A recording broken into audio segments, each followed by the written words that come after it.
Sir, Aller, please take my jacket before you freeze. A 13-year-old black boy is wrapping his only coat around an old white stranger on a frozen bus stop bench. 2 in the morning, 22 below. Oliver Adams has $3 in his pocket. Don't leave me, son. The old man whispers. Eleanor is waiting. Oliver could walk away. Nobody would blame him. Instead, he sits down beside the stranger, and he stays there, all night long. That choice will cost him everything he has, and give him everything he never dared to dream. 16 hours earlier, 6:15 in the morning. Sir, Aller, please take my jacket before you freeze. A 13-year-old black boy is wrapping his only coat around an old white stranger on a frozen bus stop bench. 2 in the morning, 22 below. Oliver Adams has $3 in his pocket. Don't leave me, son. The old man whispers. Eleanor is waiting. Oliver could walk away. Nobody would blame him. Instead, he sits down beside the stranger, and he stays there, all night long. That choice will cost him everything he has, and give him everything he never dared to dream. 16 hours earlier, 6:15 in the morning. The radiator in apartment 2B on North Avenue clanks like it's about to give up. Oliver Adams is already awake. He's been awake since 5:30 because that's when his mother Denise gets home from her overnight cleaning shift. He likes to have breakfast ready when she walks through the door. Denise drops her keys on the counter. She's 36 years old and looks 46. Dark circles under her eyes. Hospital scrubs already on under her winter coat. Baby, you didn't have to. I wanted to, Mama. Sit down. You eat first. I already did. Oliver Adams, don't you lie to your mama. I'm not hungry, Mama. I promise. She knows he's lying. She doesn't push. She sits, picks up the spoon, looks at the bigger bowl in front of her. You gave me the bigger one again. Eat, Mama. You got 2 shifts today. On the wall above the kitchen table, there are 2 framed pictures. One is Oliver's honor roll certificate, 4 years straight, top of his class. The other is a black and white photograph of a black man in a postal worker's uniform, smiling with a kind of quiet dignity you don't see much anymore. That's Walter Adams, Oliver's grandfather. Died in 1989, 4 years before Oliver was born. Every morning, Oliver stops in front of that photograph and touches the frame with 2 fingers. Morning, Pop-Pop. I'm going to school. Denise watches him do it. She doesn't say anything. She never does. She just blinks fast and turns back to her oatmeal. Oliver's father walked out when Oliver was 4. Pills, then liquor, then gone. Denise doesn't talk about him. There's a hole in the family where 2 men should be standing, Walter and his son. And Denise has filled that hole, alone, for 13 years, with sheer force of will and 2 minimum wage jobs. The apartment has thin walls. The thermostat is set to 62 because anything higher means choosing between heat and groceries. Oliver has never complained. Not once. Mama, you home tonight? Cleaning shift downtown. Won't be back till 6. I'll leave the porch light on. You're a good boy, Oliver. I'm just trying to help, Mama. She kisses the top of his head on the way out the door. At school, in homeroom, Miss Holloway pulls him aside. She's a guidance counselor, mid-50s, the kind of woman who keeps tissues on her desk because students cry there sometimes. She slides a brochure across her desk. Marquette University, Summer Program, Future Physicians, a pathway for minority scholars in medicine. Oliver, I want you to look at this. He picks it up like it's made of glass. It's a full scholarship. Tuition, housing, lab fees, everything. You'd spend the summer shadowing doctors at Milwaukee General. It's the most competitive program in the state. Miss Holloway, I don't know if my mama can afford the application fee. The fee is waived for kids on free lunch. Oh. There's a personal essay. The prompt is, tell us about the person who shaped your dream of becoming a doctor. How long does it have to be? 500 words. But Oliver, listen to me. I've been doing this 26 years. I know what an essay like this looks like when it's real. Don't try to sound smart. Just tell the truth.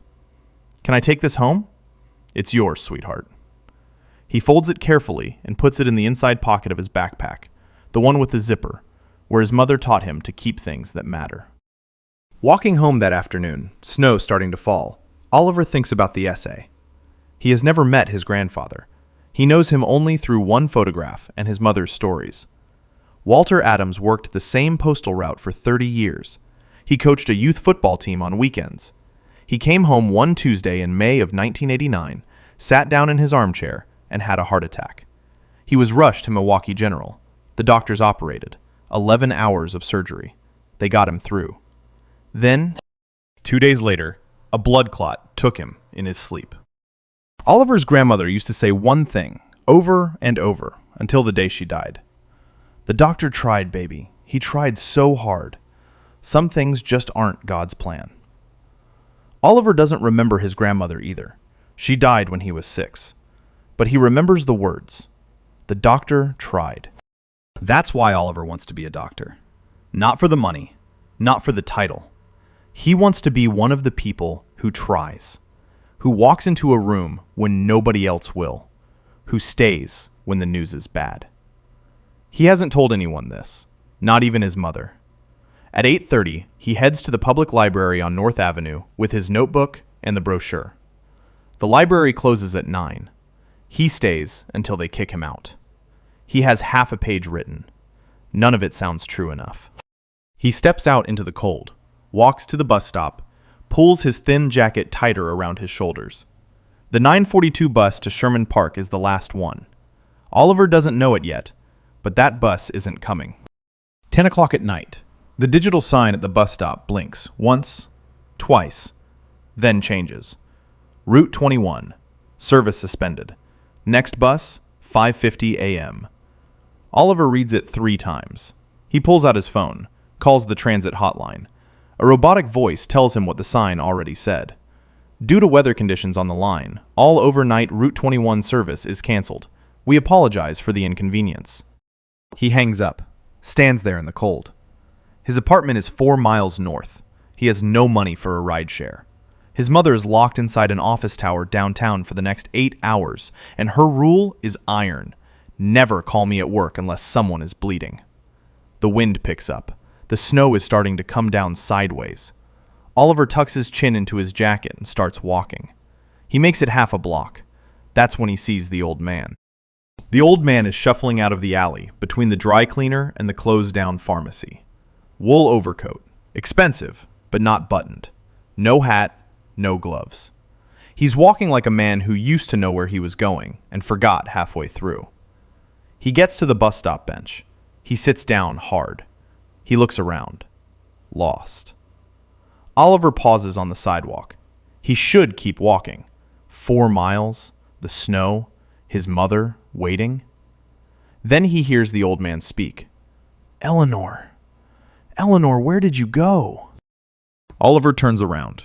He crosses back to the bench slowly, hands up, the way you approach a frightened dog. Sir? Sir, are you okay? The old man looks up. His eyes are pale blue and wet, not from crying, from the cold. Have you seen Eleanor? She was supposed to pick me up. Who's Eleanor, sir? My daughter. She's a doctor, a good doctor, better than her father. Sir, do you have her phone number, an address? The old man frowns, like the question is in a language he used to speak. He pats his coat pockets, slow, fumbling. He pulls out a leather wallet, opens it. Oliver can see inside. No cash, no credit cards, no ID. Just a folded piece of paper and the corner of something gold. The old man stares at the wallet like he's never seen it before. Closes it, puts it back. I don't know. I'm sorry. I don't know. A woman in her 50s walks past, hood up against the snow. She slows, takes in the scene. The black boy in a thin jacket, the old white man in the expensive coat, the empty bus stop. She frowns. Honey, leave him be. He's lost. He's been wandering all night. That's not your problem. Ma'am, his hands are blue. And you're a child out here in the cold. Go home. Ma'am, what if nobody else stops? The woman opens her mouth, closes it, mutters something, and walks on. Oliver pulls his phone out, dials 911. Milwaukee Emergency Services, what's the location of your emergency? I'm at North Avenue and 27th. There's an elderly man here. I think he has memory loss. He doesn't know where he is. He's not dressed for the weather. Is he conscious and breathing? Yes, ma'am, but he's shivering bad. Sir, we've got every unit responding to traffic accidents from the storm. Wait time for a welfare check is at least 90 minutes. Can you keep him warm and stay with him? Yes, ma'am. What's your name? Oliver Adams. I'm 13. A pause on the line. The dispatcher's voice softens. Oliver, you're being a real grown-up tonight. Stay on the bench. Don't try to move him. Help is coming as soon as we can. You got that? Yes, ma'am. He hangs up, sits down on the bench beside the old man. The old man is shaking. His teeth are chattering loud enough to hear. Oliver unzips his thin jacket, pulls it off, drapes it around the old man's shoulders. Sir, what's your name? Arthur. Arthur Whitfield. Mr. Arthur, I'm Oliver. Oliver Adams. I'm going to sit with you until somebody comes for you, okay? Arthur looks at him for a long second. Something flickers behind those pale blue eyes, lucid almost. Adams. That's a good name, son. That's a strong name. Yes, sir. It was my grandfather's name. Arthur nods slowly, like he's filing it somewhere he can't quite reach. Then the fog comes back.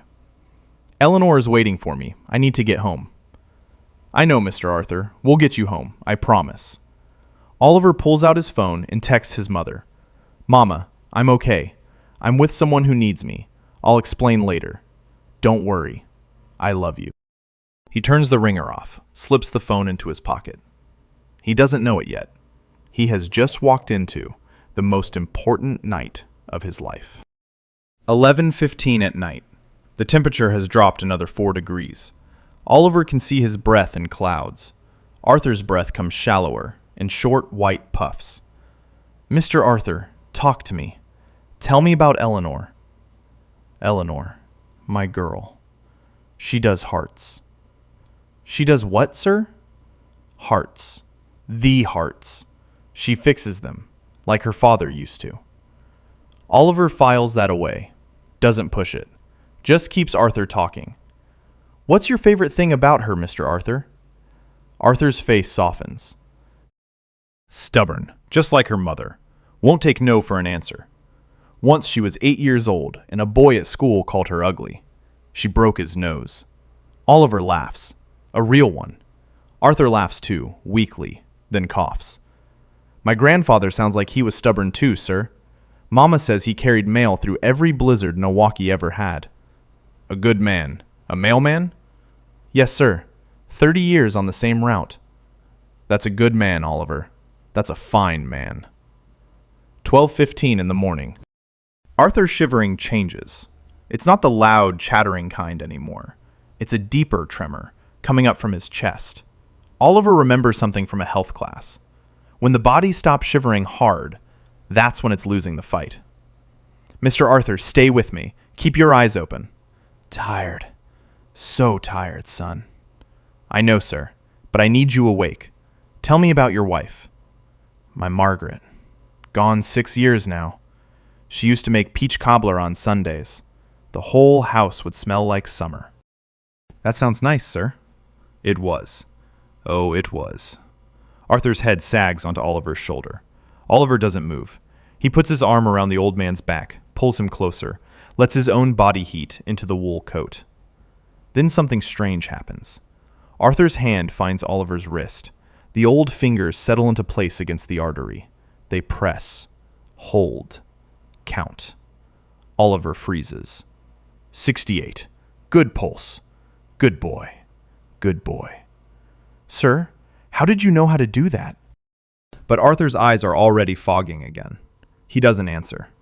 1:48 in the morning. Oliver's phone buzzes. He glances down. His mother.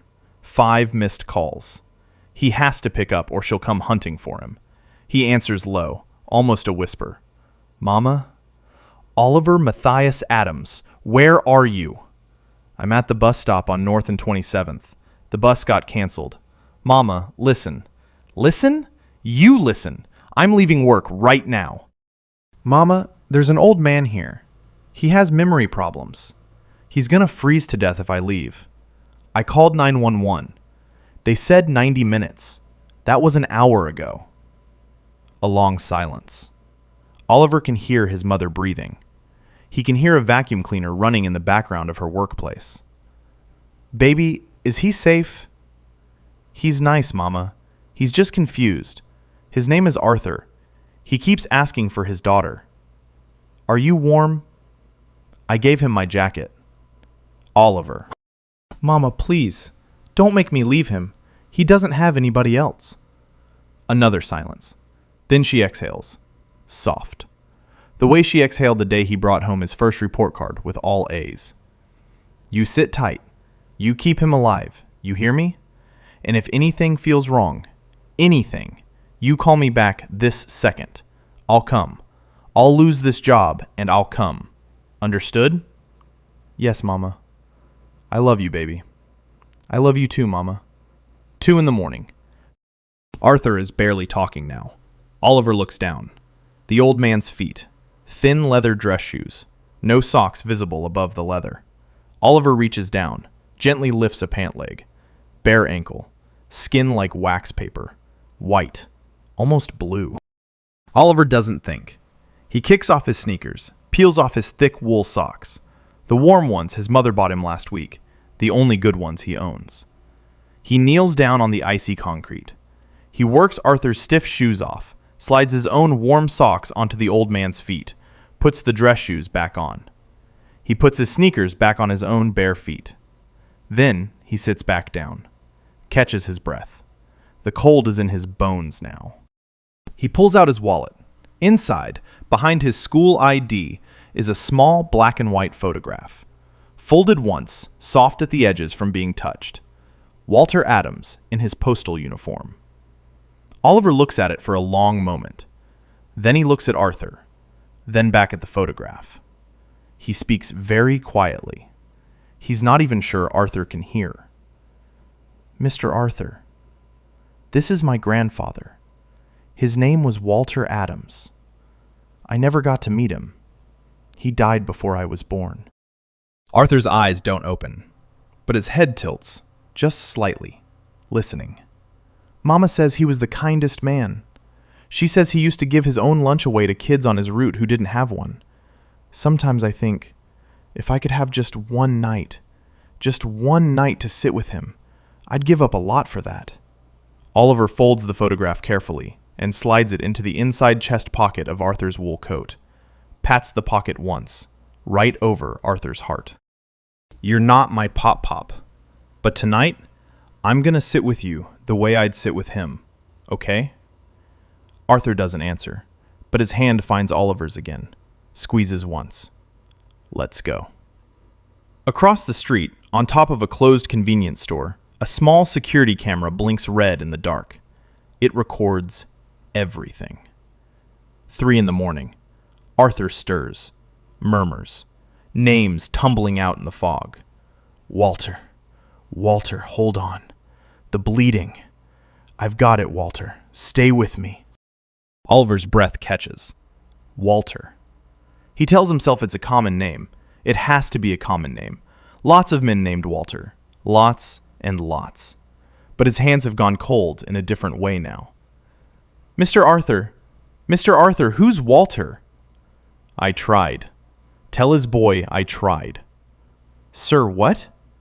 But Arthur's gone again, somewhere 36 years away. 4:30 a.m. The vending machine on the corner gas station hums in the cold. Oliver counts the coins from his pockets. $3.40. He walks over, slow, his bare feet stinging inside the sneakers. He buys 1 Snickers bar, walks back, breaks it in half, tears the half into small pieces. Open up, sir. Arthur opens his mouth like a child. Oliver feeds him piece by piece. Sweet, Arthur says. Thank you, son. So sweet. Eat slow, Mr. Arthur. You're a good boy, Oliver. My mama raised me right, sir. 5:42 in the morning. The snow has stopped. The sky is turning that strange gray-silver Milwaukee gets right before the sun. Oliver can't feel his feet anymore. His teeth are chattering. He's been awake for almost 24 hours. Arthur is slumped against him, eyes closed, breathing shallow but steady. Oliver presses 2 fingers under the old man's jaw, the way Arthur did to him hours ago. He feels a pulse. Slow, but there. Hold on, Mr. Arthur. The sun's coming up. 6:08 in the morning. Headlights at the end of the street. A black SUV, moving fast, cutting through the slush. It brakes hard at the corner. Tires fight for traction. The door flies open before the wheels have fully stopped. A woman jumps out of the SUV before the engine is off. She's mid-40s, tall, brown hair pulled back fast, like she did it in the car. A white coat over a sweater. The words Milwaukee General, Chief of Surgery, stitched in blue thread above the breast pocket. She doesn't bother to close the SUV door. She runs. Dad! Oh God, Dad! She drops to her knees in front of the bench, hands on Arthur's face, checking, doctor fast, but crying like a daughter. Dad, it's me. It's Eleanor. Can you hear me? Squeeze my hand. Dad, please. Arthur's eyes flutter open. The fog lifts for a second. Eleanor, you came. Of course I came. Of course I came. She sobs once, hard, then steadies. The chief of surgery takes over. She checks his pulse, his fingertips, the color under his eyelids. Then she turns to Oliver. She sees him properly for the first time. The thin jacket on her father's shoulders, the bare ankles inside the cheap sneakers, the lips going blue. The way he's still holding her father's hand without realizing it. You stayed with him? The whole night? In this cold? Oliver nods. He's too tired to do much else. He kept asking for Eleanor. I knew somebody loved him. Eleanor Whitfield puts a hand over her mouth. She doesn't speak for a long moment. Then she reaches out and takes Oliver's free hand in both of hers.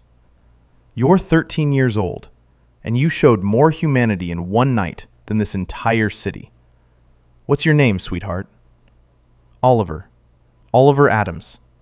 She nods, holding on. Doesn't ask anything else yet. The ambulance she called is already turning the corner, lights washing the bus stop in red and white. The paramedics move fast. Vitals, blanket, oxygen mask. They get Arthur onto a stretcher. He's stable, cold, mildly hypothermic, dehydrated, but stable. Eleanor squeezes his hand once before they lift him. I'll be right behind you, Dad. Then she turns back to Oliver and does something he doesn't expect. She takes off her own white coat, drapes it around Oliver's shoulders. It hangs to his shins. Get in the SUV. We're going to the hospital. You need to be checked out, and I'm calling your mother. Ma'am, I'm okay. Oliver, baby, get in the car, please. He gets in the car.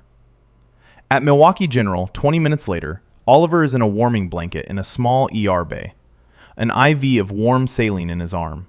A nurse named Mrs. Patton fussing over him like he's her own. Denise bursts through the curtain at 7:11 a.m., still in her cleaning uniform, eyes wild. Baby, baby, baby, baby! She doesn't yell. She doesn't lecture. She just climbs onto the bed beside him and holds him. Eleanor stands in the doorway, giving them a moment. When Denise finally looks up, Eleanor steps in. Mrs. Adams, I'm Eleanor Whitfield. Your son saved my father's life last night. I'm Denise. Thank you for getting him warm. Thank you. Eleanor pulls a chair over, sits. She opens her purse and takes out a folded check, slides it across the small bedside table toward Denise. It's not enough. I know that. But please, for Oliver, for school, for whatever you need. Denise doesn't look at the number, doesn't unfold it. She slides the check right back across the table. Ma'am, I appreciate you. I do. But my son didn't sit with your daddy for a check. Mrs. Adams, he sat with him because somebody needed him. If your daddy had been homeless, he'd have sat with him just the same.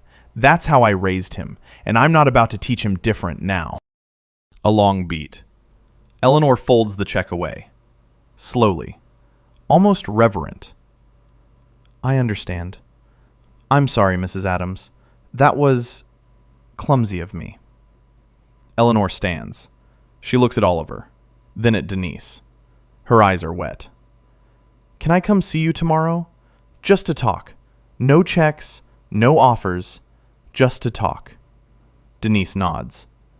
Eleanor walks out into the hallway, pulls out her phone, dials. James, it's him. It's the Adams boy. After 36 years. Dad was right. Get the paperwork ready. We finally found him.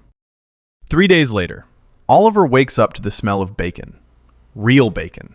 Not the cheap turkey strips his mother usually buys. He sits up in bed, confused. In the kitchen, Denise is at the stove. There's a paper bag on the counter from a grocery store they never shop at. Eggs, orange juice, a loaf of bread that didn't come from the discount rack. Mama, where'd all this come from? Sit down, baby. Mama? The landlord called this morning. Oliver freezes halfway into his chair. Are we getting evicted? No, baby. Opposite of that. He said somebody paid our rent. 3 months ahead. Anonymous. 3 months? 3 months. Denise sets a plate in front of him. Her hands are shaking a little. She sits down across from him. Oliver, I want you to be honest with me. Did Miss Whitfield say anything to you at the hospital? Anything about money? No, Mama. You told her no. She listened. Denise nods slowly. She looks at the bacon on her plate like it's a foreign object. Something's going on, baby. I don't know what, but something's going on. That afternoon, Miss Holloway calls Oliver into her office. Oliver, sit down. I just got off the phone with Marquette. Did I not get in? You got in. Full scholarship. You start in June. But I didn't finish the essay. That's the thing, sweetheart. They said your application was sponsored. Someone wrote them. Someone told them you were the candidate. They waived the essay. Sponsored by who? They wouldn't tell me. Said the sponsor wants to explain in person. Oliver walks home in a daze. On the way, a man in a parka stops him on the sidewalk. Mid-30s, press badge around his neck. Milwaukee Journal-Sentinel. Oliver Adams? My name's Tom Briggs. I'm a reporter. I'm working on a story about the bus stop, North and 27th, the boy who stayed all night. How do you know about that, sir? There was a security camera on the convenience store across the street. The owner sent the footage to my paper this morning. I have to tell you, son, I've been doing this 20 years. I've never seen anything like it. Oliver's stomach drops. The camera. The photograph. The 2 a.m. moment he thought was just between him and Arthur and the snow. Sir, I don't want to be in the paper. I respect that. I'm not going to run it without permission. But Oliver, somebody else is going to want to talk to you about that footage. And they're not going to ask first. That night, Eleanor calls. Polite, careful. Mrs. Adams, I'd like to invite you and Oliver to my father's house this Sunday. There's something he's been waiting 36 years to give your family. Please, just come. Denise looks at Oliver across the kitchen. He nods. We'll come, Miss Whitfield. Sunday afternoon. A black SUV picks up Denise and Oliver at 1 o'clock sharp. The driver is older, polite, in a dark suit. He opens the door for them like they're somebody. Denise smooths the front of her one good dress. Oliver wears the church shirt he hasn't worn since Easter. 40 minutes north of Milwaukee. The neighborhoods get quieter. The lawns get longer. Then a stone driveway curves through bare oak trees and opens onto a house that looks like it belongs on the cover of a magazine. 3 stories. Lake Michigan glinting behind it. Denise reaches over and takes Oliver's hand. Stay close to Mama. Yes, ma'am. Eleanor opens the front door herself. No staff, no fanfare. She's in jeans and a soft sweater. She looks like she hasn't slept much. Come in, please. He's having a good afternoon. He's been asking for you. She leads them through a hallway lined with framed photographs. Oliver tries not to stare. Arthur in scrubs, much younger, shaking hands with men in suits. Arthur next to a beaming woman in a wedding dress. Arthur holding a baby Eleanor on his shoulders. They reach a sunroom. Big windows. Soft afternoon light. Arthur sits in a high-backed armchair, a blanket over his lap, a cup of tea steaming on the table beside him. He looks smaller than he did at the bus stop, but cleaner, combed, warm. When he sees Oliver, his whole face changes. There you are, my boy. There you are. Oliver walks over slowly. Arthur reaches out and takes his hand in both of his. You came back. Yes, sir. I came back. I knew you would. I told Eleanor. I told her you would. Eleanor pulls 2 chairs close. Denise sits. Oliver sits. Eleanor lowers herself onto a footstool at her father's side. She looks at Denise. Her voice is careful, soft. Mrs. Adams, I'd like to tell you something. It's going to be hard to hear, and I am so sorry that you're hearing it from me, after all these years, instead of from someone else. Go on, ma'am. Eleanor takes a breath. My father is Dr. Arthur Whitfield. He retired from Milwaukee General 8 years ago. Before that, for 39 years, he was the head of cardiothoracic surgery. The room goes very still. Oliver feels the floor shift slightly under him. In May of 1989, a patient came into our hospital. A black man, 58 years old, postal worker. Acute myocardial infarction with severe complications. 2 other hospitals had refused to operate. Too risky. He was going to die in the next 24 hours. Denise's hand finds the armrest of her chair, grips it. My father took the case. He operated for 11 hours. He brought that man back. He thought he had won. The patient was stable for 2 days. And then, on the 3rd day, a clot moved. The patient passed away in his sleep. His name was Walter Adams. Denise makes a sound. Not a word. Something deeper than a word. Oliver doesn't move. He's looking at Arthur. Arthur is looking back at him, lucid, tears already running silently down his cheeks. Mrs. Adams, my father went to the funeral. Your husband asked him to leave. My father understood. He left.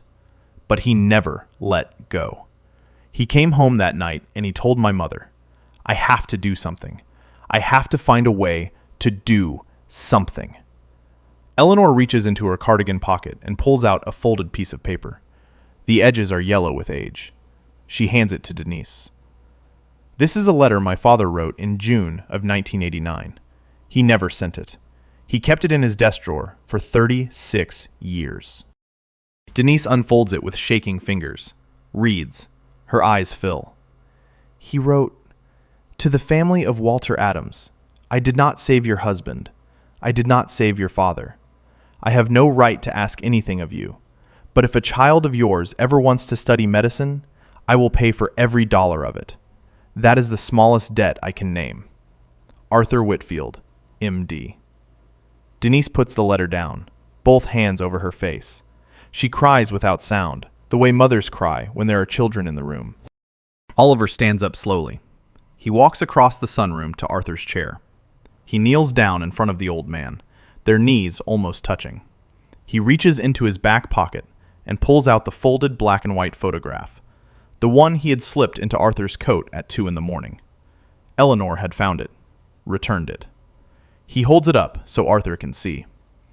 Mr. Arthur, this is my grandfather, Walter Adams, the man you tried to save. Arthur's hand trembles toward the photograph. He touches the paper edge with one finger. A breath catches in his throat. Walter. Oh, Walter. I'm so sorry. I'm so sorry, my friend. Sir, my mama told me my whole life. The doctor tried. She said it like a prayer. She said it like she wanted me to know that somebody, somewhere, didn't give up on him. Oliver. That doctor was you, sir. That doctor was you. Arthur takes Oliver's face in both of his old, papery hands. He looks at the boy like he's looking at a ghost. A good ghost. A blessed one. You sat with me. You sat with me all night. And I sat with him all night, 36 years ago, after the surgery. I sat with him until the clot took him. I never told anyone that. I sat with your grandfather all night, Oliver. Oliver's tears come now. He doesn't fight them. Then we're even, sir. We're even. Behind them, Denise has crossed the room. She kneels down too, beside her son. She takes Arthur's hand, the same hand that operated on her father-in-law in 1989, and she kisses the back of it. Dr. Whitfield, from my family, thank you for trying. Eleanor watches her father weep, with his hand on a black boy's cheek. She finally exhales. Now, there's more we need to talk about. Eleanor stands and walks to a side table. She lifts a thick leather folio and brings it back. She sits on the footstool again, sets the folio on her lap, doesn't open it yet. Mrs. Adams, Oliver, what I'm about to walk you through, my father set up almost 4 decades ago. None of this was created last week. None of it is a reaction. It's been waiting for your family this whole time. Denise nods slowly. She's still holding Arthur's hand. In the fall of 1989, after Walter passed, my parents started something they called the Walter Adams Memorial Fund. It was small at first. They put in everything my father earned from private consultations that year. They added to it every year after. They invested it carefully. They never told anyone outside of family. Eleanor opens the folio. As of last Friday, the fund holds $4.2 million. Denise's hand goes to her mouth. 60% of that fund is yours. $2.5 million, placed in a private trust for the direct descendants of Walter Adams. That trust exists for one purpose: education. Specifically, medical education, if Oliver chooses it. But it can also be used for any field he pursues: college, graduate school, anything. Oliver opens his mouth, closes it, opens it again. Ma'am, that's too much money. Oliver, baby, that's not too much. That's what your grandfather's life was worth to a man who couldn't save it. Let it be what it is. Eleanor turns a page. The remaining 40% stays in the foundation, but it grows. From now on, 10 students every year, black students from Milwaukee Public Schools, will receive full scholarships through this fund. The fund's new name, with your permission, is the Walter Adams and Arthur Whitfield Memorial Scholarship. Denise's eyes flood again. Both names? Both names. The patient and the surgeon. My father insisted, from the very beginning, that his name not appear without Walter's. He didn't want credit. He wanted partnership. Arthur, in his chair, nods almost imperceptibly. He's tired, but he's tracking every word. Mrs. Adams, there's more. Lord. My father's house in Mequon. Not this one. His small rental property on 47th Street has been empty for 2 years. He doesn't want to sell it. He wants your family to live in it, rent-free, forever. 3 bedrooms, a real kitchen, a backyard for Oliver. The deed will be put in your name on Oliver's 18th birthday. Denise can't speak. She just shakes her head, not in refusal, in disbelief. And one more thing, about you, Mrs. Adams. Me? You. There's an opening at Milwaukee General right now in patient family advocacy. It's the team that helps families like yours, families going through what your family went through in 1989. The salary is $68,000 a year, with benefits, with paid time off, with a pension. The job is yours if you want it. No interview. My father's letter to HR is already drafted. Ma'am, I clean offices at night. I'm not qualified. Mrs. Adams, you raised the boy who sat with my father in 22 below for 8 hours. You are the most qualified person I know. Denise puts her face in her hands. Her shoulders shake. Oliver leans into her, puts his head on her shoulder, the way he used to when he was small. The room is quiet for a long while. Only the sound of Denise breathing, slowly steadying. Arthur's hand still in hers. Eleanor waiting, patient, not pushing. Finally, Denise lifts her head. She wipes her eyes with the back of her wrist. Miss Whitfield, Can I say something? Of course. When my son came home from that bus stop, he didn't tell me about the money. He didn't know about the money. He sat with your father because your father was cold. That's all. I know, Mrs. Adams. I want my son to remember that. Not the trust, not the house. The cold. Yes, ma'am. Denise takes a long breath. We accept. On one condition. Eleanor straightens, nods, listens. You said 10 scholarships a year. I want it to be 15. And I want the application to be open to kids on the north side. Not just kids with grades, kids who tried. Kids whose mamas worked 2 jobs and couldn't help them with homework. Kids who took care of someone when they should have been taking care of themselves. Those kids. Eleanor's eyes are wet. She's smiling. My father will love that. I'll have the paperwork redrawn this week. And one more thing. Yes, man? Sunday dinner. Once a month, right here. We bring the cobbler. Arthur lets out a small laugh through his tears. He squeezes Denise's hand with surprising strength. Peach, he whispers.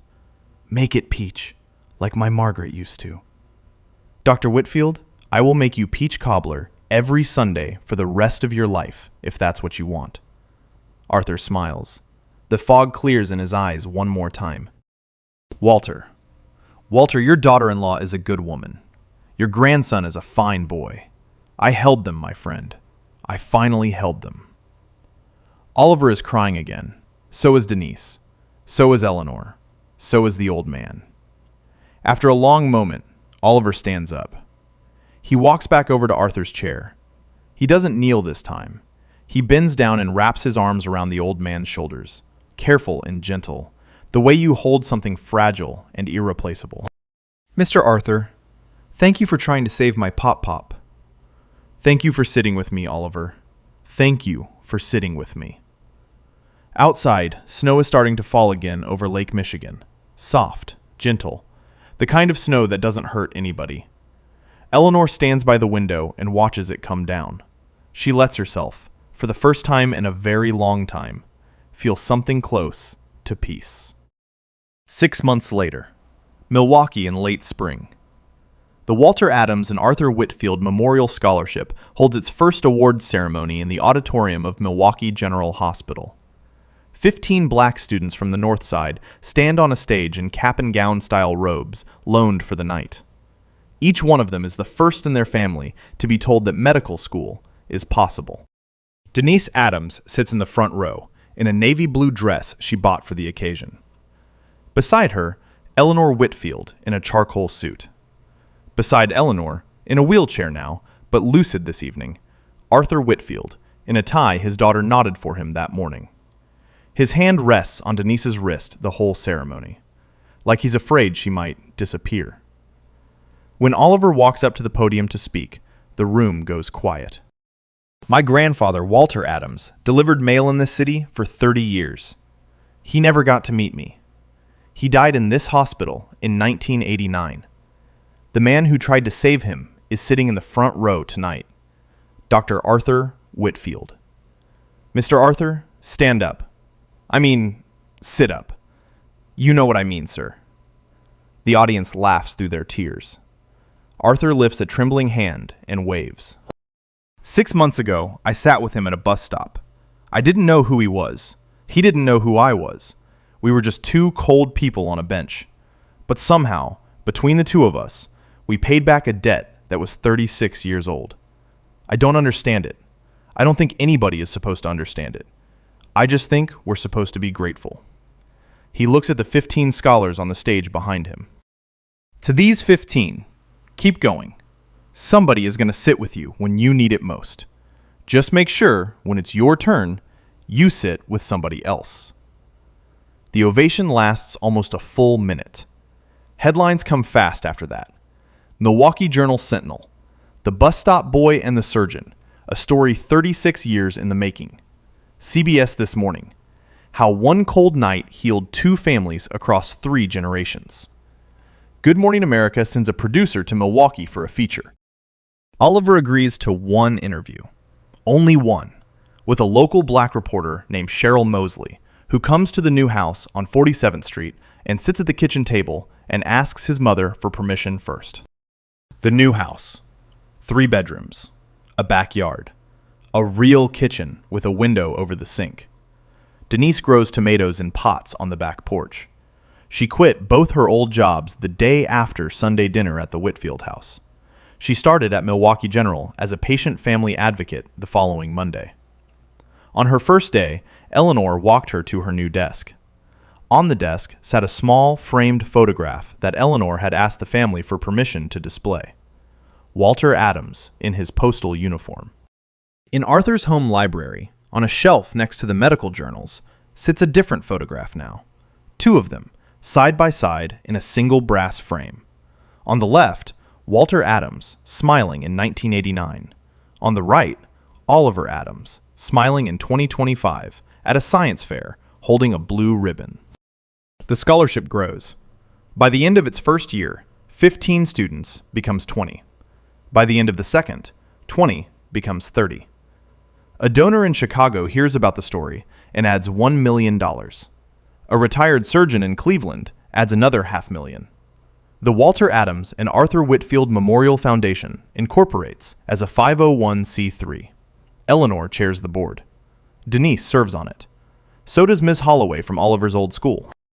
The bus stop on North Avenue gets a small bronze plaque, paid for by the city, installed in May. On this bench, on a winter night, a 13-year-old boy chose to stay. May we all be the ones who stay. People begin to leave things at the bus stop. Flowers, mittens for whoever needs them, hand-knit scarves with notes pinned to them. Take what you need, pass it on. A homeless man named Curtis tells a reporter that he started sleeping at that bus stop on purpose, because people leave food there now, and because, he says, it feels like a place where somebody might actually see you. Oliver visits the bench, alone, on the 1-year anniversary of the night. He sits down in the same spot. He doesn't say anything. He just sits, for an hour, in the cold air. Then he gets up and goes home. He has a future to build. 1 year and 3 months after the bus stop. It is a Sunday evening in February, snow falling softly over Mequon.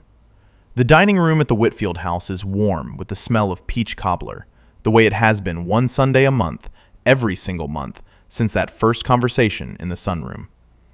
Arthur sits at the head of the table. He's weaker now.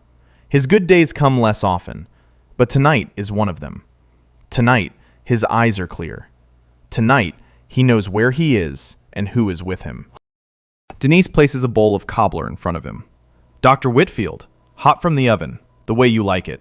You spoil me, Denise. Somebody has to.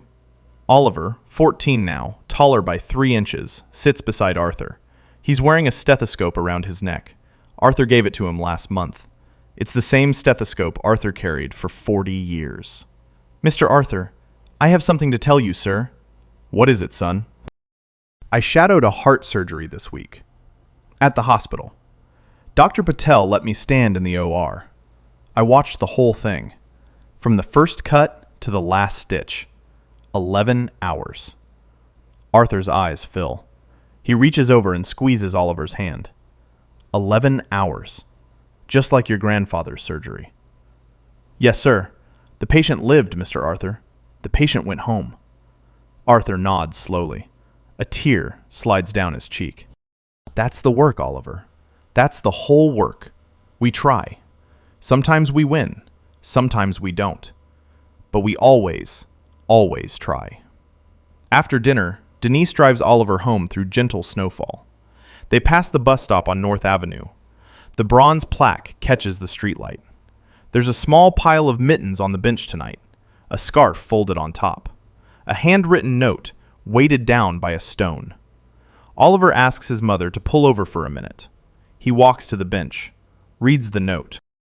To whoever needs this, somebody loves you. Keep going. Pass it on. He sits down for a second, just to feel the cold air on his face.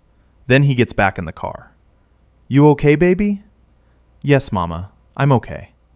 She drives them home. On the kitchen wall of the house on 47th Street, 3 pictures now hang side by side. Oliver's honor roll certificate, his grandfather Walter in his postal uniform, and a third frame, a photograph taken by Eleanor at the first scholarship ceremony. Arthur in his wheelchair, Denise leaning down to kiss his forehead, Oliver in the background, laughing at something somebody said. 3 faces, 2 families, 1 bench, 1 night. 1 small choice that didn't feel like a choice at all. Every morning, Oliver still stops in front of the wall and touches the frames with 2 fingers. Soft taps. Morning, Pop Pop. Morning, Mr. Arthur. I'm going to school. Arthur Whitfield passed away peacefully 8 months after that snowy Sunday dinner. Oliver was at his bedside, holding his hand, the same way Arthur had once held Walter's 37 years before. Oliver Adams is now 17. He's a senior at Marquette University High School. He's been accepted, early decision, into the pre-med program at Johns Hopkins. His grandfather's photograph still rides in his wallet. Every single day. If this story moved you, hit like, share it with someone who needs it tonight, and subscribe, because the next one is already waiting. Who would you have sat with? Tell me in the comments.